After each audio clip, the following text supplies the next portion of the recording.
আসসালামু আলাইকুম ওয়া রাহমাতুল্লাহি ওয়া বারাকাতুহু।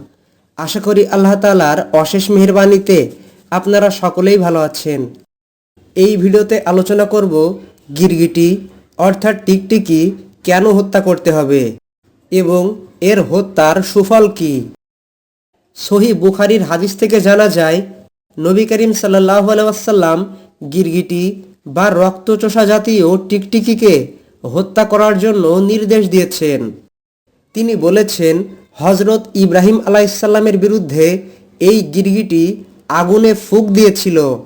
অর্থাৎ হযরত ইব্রাহিম আলাইহিসসালামকে যখন নমরুদ আগুনে নিক্ষেপ করেছিল, তখন এই গিরগিটি সেই আগুন আরও বেশি করে জ্বলার জন্য তাতে ফুঁক দিয়েছিল। ইমাম আহমদ রহমতুল্লাহ আলাই হযরত আয়েশা রাদিয়াল্লাহু তাআলা আনহার সূত্রে বর্ণনা করেন, রাসূলুল্লাহ সাল্লাল্লাহু আলাইহি ওয়াসাল্লাম বলেছেন, তোমরা গিরগিটি হত্যা করো, কারণ সে হযরত ইব্রাহিম আলাইহিসসালামের বিরুদ্ধে আগুনে ফুঁক দিয়েছিল। তাই হযরত আয়েশা রাদিয়াল্লাহু তাআলা আনহা গিরগিটি হত্যা করতেন। একটি বর্ণনা থেকে জানা যায়, একজন মহিলা হযরত আয়েশা রাদিয়াল্লাহু তাআলা আনহার ঘরে প্রবেশ করলেন। অতঃপর সেই মহিলা আয়েশা রাদিয়াল্লাহু তাআলা আনহার ঘরে একটি বর্শা দেখতে পেলেন। তখন তিনি তাকে জিজ্ঞাসা করলেন, আপনি এই বর্শা দিয়ে কি করেন?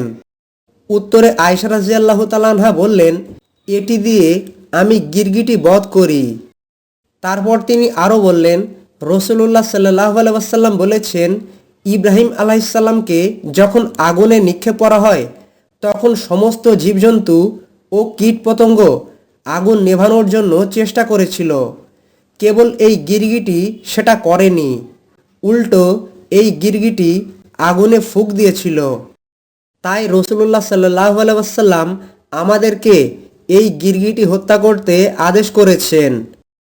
নবী করিম সাল্লাল্লাহু আলাইহি ওয়াসাল্লাম গিরগিটি বা রক্তচোষা টিকটিকিকে নিকৃষ্টতম ফাসিক বলে আখ্যায়িত করেছেন। আবু দাউদ শরীফের হাদিস থেকে জানা যায়, রাসূলুল্লাহ সাল্লাল্লাহু আলাইহি ওয়াসাল্লাম গিরগিটি বা টিকটিকি মারার হুকুম করেছেন এবং এটির নাম দিয়েছেন অনিষ্টকারী। এবার জেনে নেব গিরগিটি হত্যার সওয়াব সম্পর্কে। হযরত আবু হুরায়রা রাদিয়াল্লাহু তাআলা আনহু বর্ণনা করেন, রাসূলুল্লাহ সাল্লাল্লাহু আলাইহি ওয়াসাল্লাম বলেছেন, যে ব্যক্তি প্রথম আঘাতে একটি গিরগিটি বা টিকটিকি হত্যা করবে, তার জন্য এরূপ সওয়াব রয়েছে। যে ব্যক্তি দ্বিতীয় আঘাতে এটি হত্যা করবে, তার জন্য এরূপ সওয়াব রয়েছে, যা প্রথম আঘাতে মারার তুলনায় কম।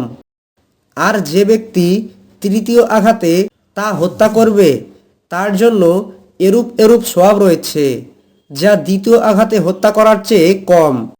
অর্থাৎ গিরগিটি বা টিকটিকিকে 3টি আঘাতে হত্যা করলে যে সওয়াব, তার চেয়ে 2টি আঘাতে হত্যা করলে বেশি সওয়াব, আর তার চেয়ে 1টি আঘাতে হত্যা করলে আরও বেশি সওয়াব হবে। এই টিকটিকি হত্যা করা মুস্তাহাব। মুসলিম শরীফের হাদিস থেকে জানা যায়, যে ব্যক্তি প্রথম আঘাতে টিকটিকি হত্যা করবে, তার জন্য 100 সওয়াব লেখা হয়। আর যে ব্যক্তি দ্বিতীয় আঘাতে এটি হত্যা করবে, তার সওয়াব হবে তুলনামূলক কম। আর যে ব্যক্তি তৃতীয় আঘাতে এটি হত্যা করবে, তার সওয়াব হবে তার চেয়ে তুলনামূলক কম।